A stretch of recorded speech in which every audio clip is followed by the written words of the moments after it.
Today we're going to find out which is the best weapon light for your Sig Sauer P365.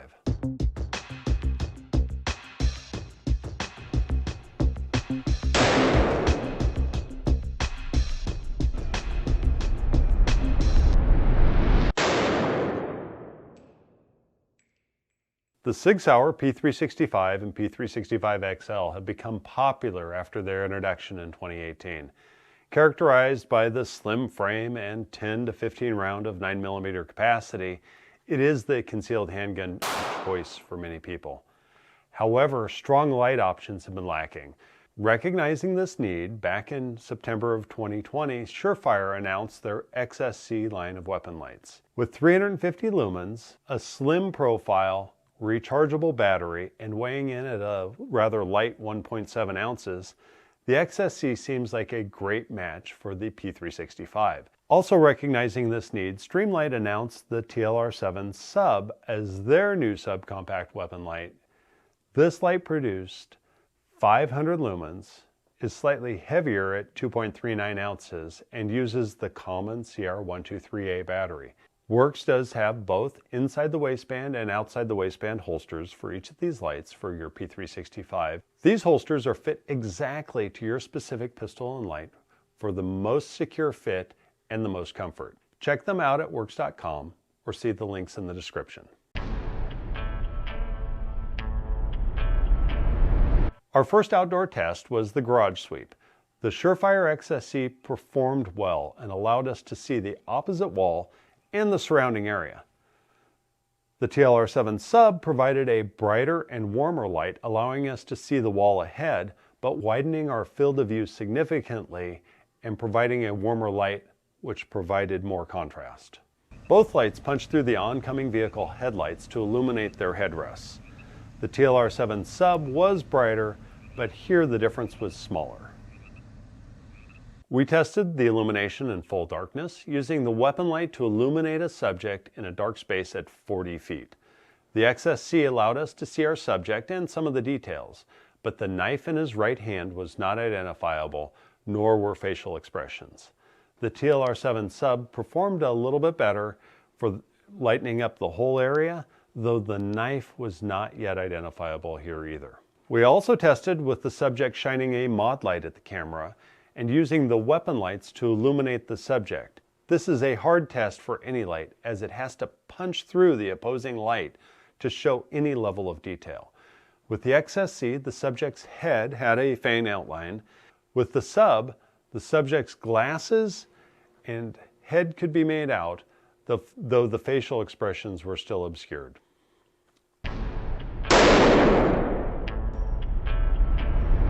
The Surefire XSC comes with a recharging cradle capable of holding 2 batteries, but only one comes with the light.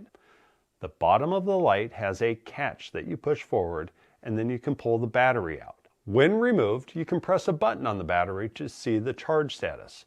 3 lights will show you from mostly drained, which is 1 LED on, to fully charged, all 3 LEDs on. Charging took us right at 2 hours. While we like the rechargeable battery, we think it would be a good idea if Surefire decided to offer it separately so you can always keep one charged and then swap them out as needed. The light itself feels like a high-quality, compact unit. Installing the light is as simple as putting it on the rail of your P365 and using the included tool to tighten it down. I rather liked this attachment mechanism. It tightens down securely and there is no protruding screw to catch on your holster. The switches press forward. I prefer a high switch, and I can use the top of these switches to press down and forward, but it's not optimal and it doesn't appear to be designed to be used that way. While the light turns on easily, tactile feel is lacking. The buttons feel springy and don't feel like they have any real click to them, but I did not notice or care when I was shooting. The momentary gate is a bit long in my opinion. I would get on the switch for momentary activation, then get off the switch, expecting the light to turn off, but it would oftentimes stay on. The Streamlight by comparison is larger and heavier. It uses the common CR123A batteries, and that means that you'll have to replace the battery every time you want a full charge. We're currently paying about $1 per battery. Batteries are easily changed without removing the light by taking the bezel off, and that's similar to the larger TLR-7. The sub attaches to the rail using the proven Streamlight screw mechanism. This can be tightened down with a casing head or a coin, or even the head of a master lock key. The switches on the sub are good, having both tactile and audible clicks. I can press at the top of the switch to activate. That momentary gate is also good, allowing me to get on and off the light fast.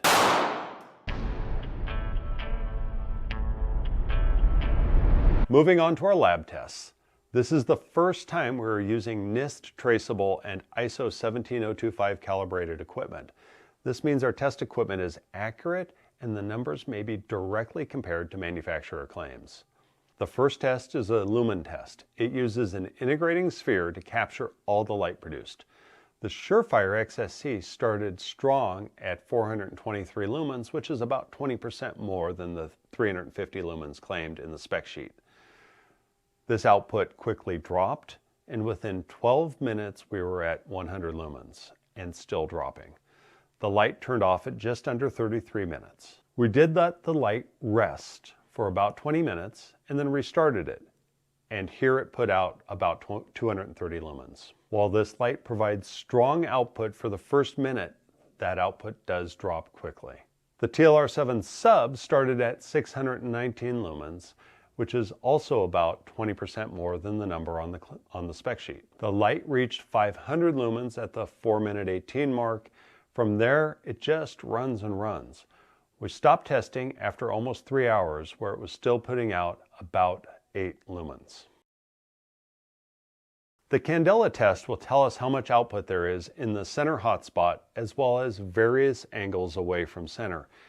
You could almost view this as a feet of throw capability, where the higher candela means the more ability to throw that light out, and the more candela at higher offset angles means that you've got more flood. When comparing the lights, the XSC is bright, but the Sub has almost double the output anywhere within 15 degrees from center, which is a 30-degree cone from the light.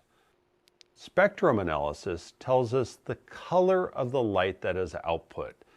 A regular thermal bulb will typically resemble a bell, covering the whole visible spectrum fairly well and then dropping off at the higher and lower limits. If the spectrum is shifted right, the light tends to look cooler or more blue, while shifting to the left usually appears warmer or more red. We find that the cooler the light, the less detail or contrast we can see with our eye. Intensity aside, and that's something we've covered in the integrating sphere test, the graphs are similar, with the exception being a bump on the left side of the graph. This accounts for where the Streamlight has a warmer cast to the light. And we know that many shooters prefer warmer light because it provides more contrast. Both of these lights are a huge improvement from the 100 lumen lights that have come before. And both lights have reasons that would cause someone to choose one over the other. The Surefire XSC has good output. It is more compact and uses a rechargeable battery. I wish that the XSC came with a second battery, and I would like to see more light output. And that $300 price tag is a bit steep as well. The Streamlight TLR-7 Sub is a brighter light that lasts significantly longer, has a warmer color, and positive feeling switches. The price tag is right at $150. I wish the Sub were a bit narrower, but I didn't actually feel a difference when carrying it.